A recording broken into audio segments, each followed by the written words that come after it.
This is the Midweek Message from Friends Congregational Church, United Church of Christ, in Colwood Station, Texas, for January 21st, 2026.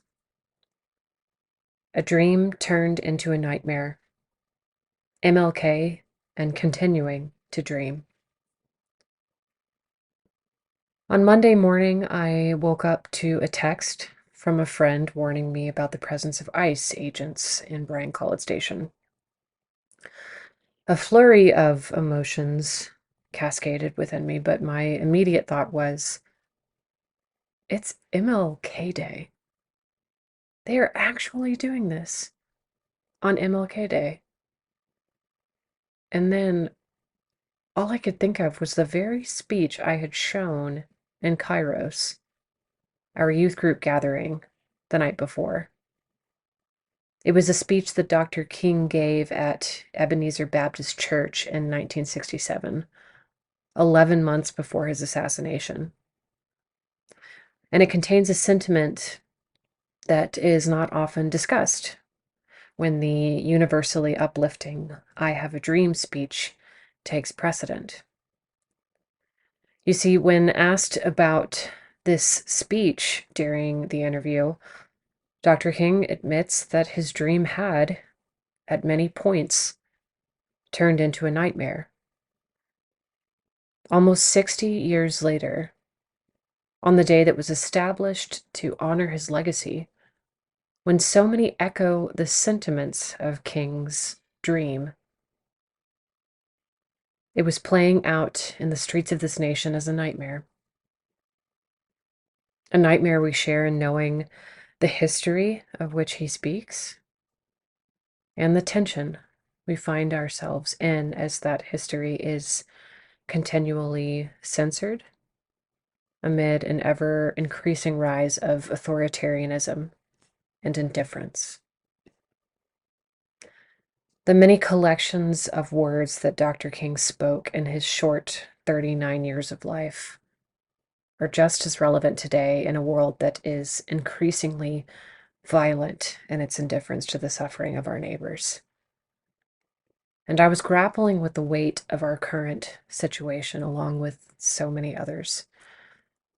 And so I looked to the voices of the great theologians out there, as I so often do, to find words of hope.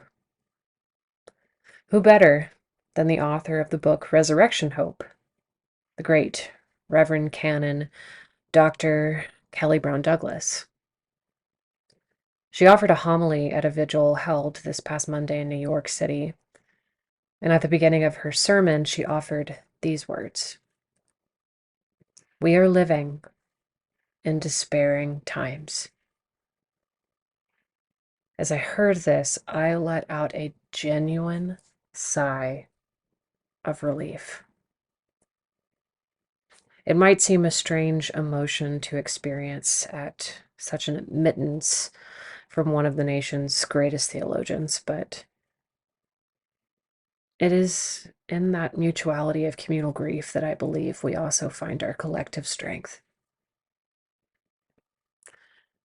Dr. Douglas admitted to these despairing times, and then she offered this prophetic reminder of the state in which despair hopes to render us.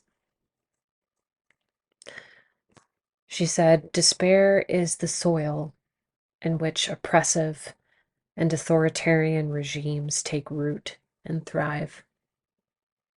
Despair paralyzes. It convinces us that nothing will ever change. And before we know it, we begin to compromise, to comply, and to concede. We settle for silence. We go along to get along. And slowly, we lose sight of our own values. We lose sight of our own moral bearings, even losing sight of who and whose we are. So, from the example of a man who spoke both of dreams and nightmares, how are we to continue his legacy? Dr. Douglas offered this. Simply put, to remember the lessons King is teaching us rightly is to refuse illusions of freedom and to stand again and again and again for the sacred humanity and thus the freedom of all. I witnessed a great deal of people gathered in solidarity for the sacred humanity of all at the MLK March held in our community on Monday. It was the best weather we've had in years on that day.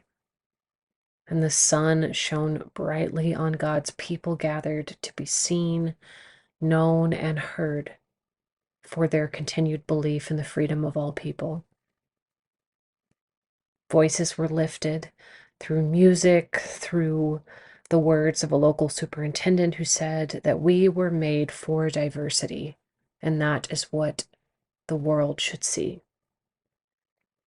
They were lifted through the words of the keynote who spoke of the ways she resisted a world that had made her body feel in a constant state of stress as a Black woman, working twice as hard for half the credit.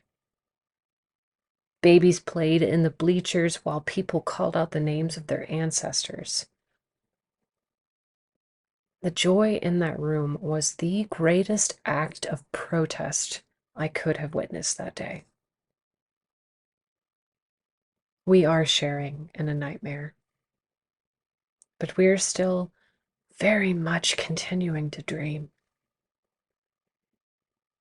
And perhaps in our continued dreaming, we may, as King spoke exactly 1 year before his death, be able to transform this pending cosmic elegy into a creative psalm of peace.